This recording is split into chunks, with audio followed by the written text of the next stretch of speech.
Thomas here with Much Props, going to give you another how-to video. I get asked a lot, how do I stay motivated? How do I find inspiration? Where do I get my ideas from? I get them from a lot of places. I play video games, I watch TV, I just go on and look at images on Google searches. I've joined a bunch of Facebook groups, and it's a great way to see other people doing things that you enjoy, and you can support others and creativity and all that stuff. I got tagged in a post the other day by Ben Eady, who you see me use his foam chainmail before on the channel. You can buy his stuff at foamarmory.com. He made a helping hand, which is to help you with soldering and electrical work, using a 1-2-3 block, some gator clips, and an articulating coolant tube. And I thought that was a really cool idea. He posted it on there for, I guess, for me to see it and get jealous of it. So I went and bought a couple of the things I didn't have. And when I got them in, I thought, I don't really do a lot of electrical stuff, and this would just sit in a tote somewhere and gather dust. So why not make my helping hand into a functional prop? One that's pleasant to look at while at the same time helping you out. So I downloaded a thing from Thingiverse. I'll put a link to it down in the description, and I did a couple of things to it to make a helping hand, like legit helping hand. So let's get to building.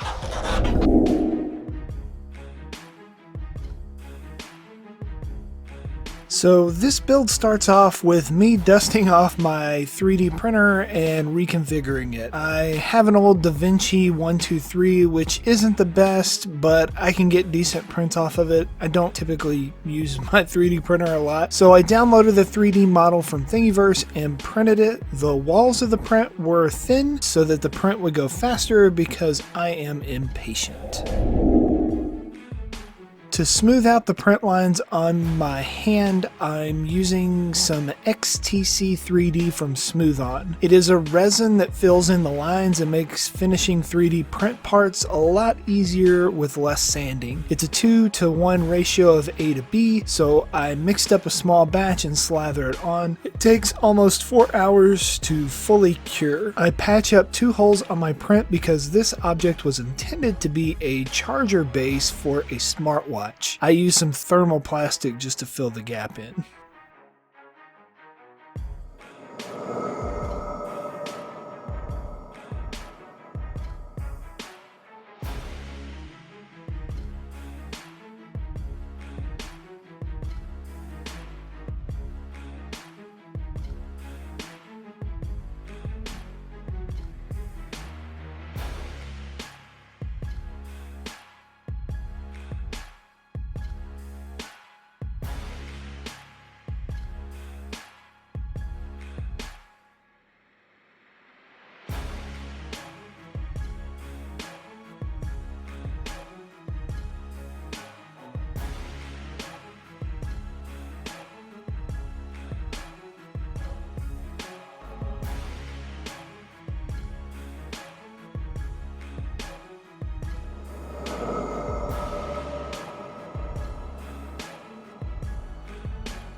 After sealing up all the holes and smoothing out the print lines, I realized my print was way too light to support the articulating top. So I decided to drill a hole in the top of the hand and fill the 3D print with some resin. I used Smooth On 300 and quickly poured it into the hole to make my hand solid.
I marked the spot for 5 holes, drilled out a spot for my articulating coolant tubes to fit into, and mixed up some more resin to seal them in. To lock it in even further, I wrapped some packaging tape around the wrist, poured the resin in, then stuck the tubes in deep enough that the hex ends were covered by the resin.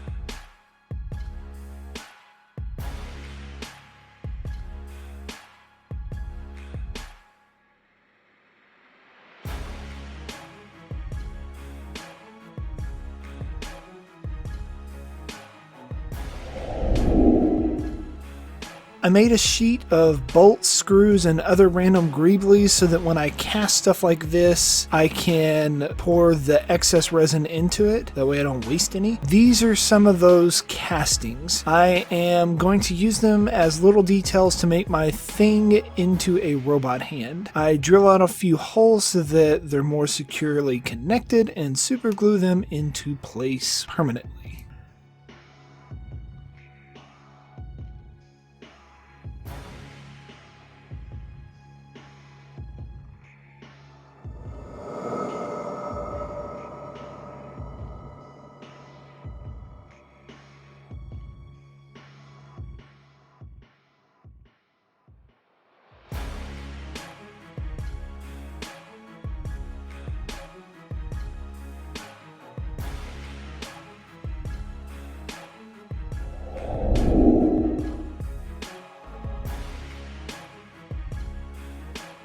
I hit it with 2 coats of some Rust-Oleum black spray paint, then I go over it with a little mix of silver, brown, and black for an aged metal look.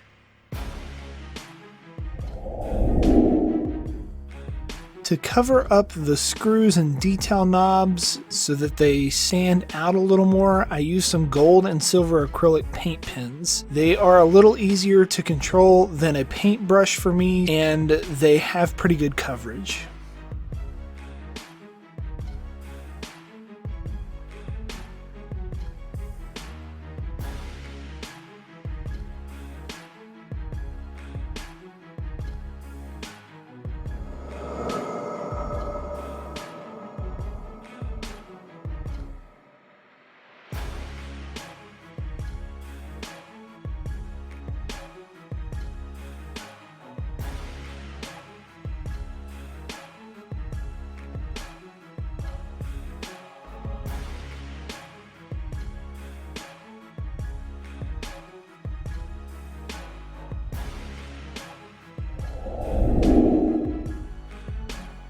To add some seam lines where my faux joints will bend on my hand, I just take a Sharpie and draw them directly on. I also eventually went in with some metallic blue Platifex paint to add some more details and tie the articulating tube color into the rest of the paint scheme on the hand.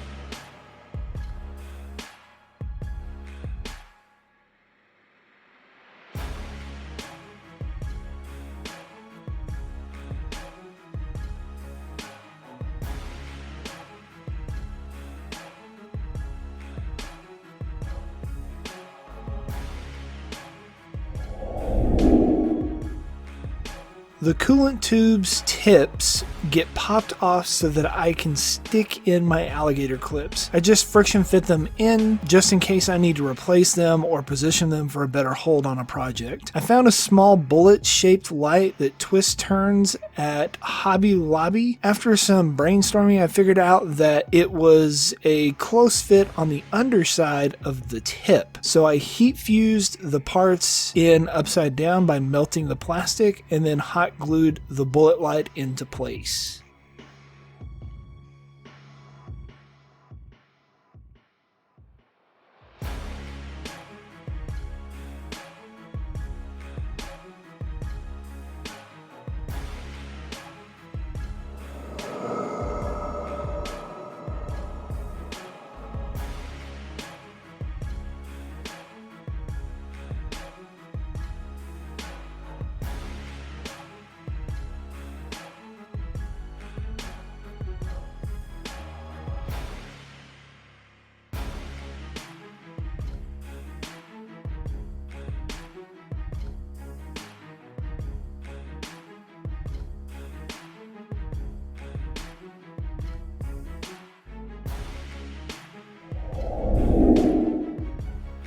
for finishing details to make it look more like this was a robot hand that had been ripped off, I drilled in a couple of holes and super glued some cut wires into place.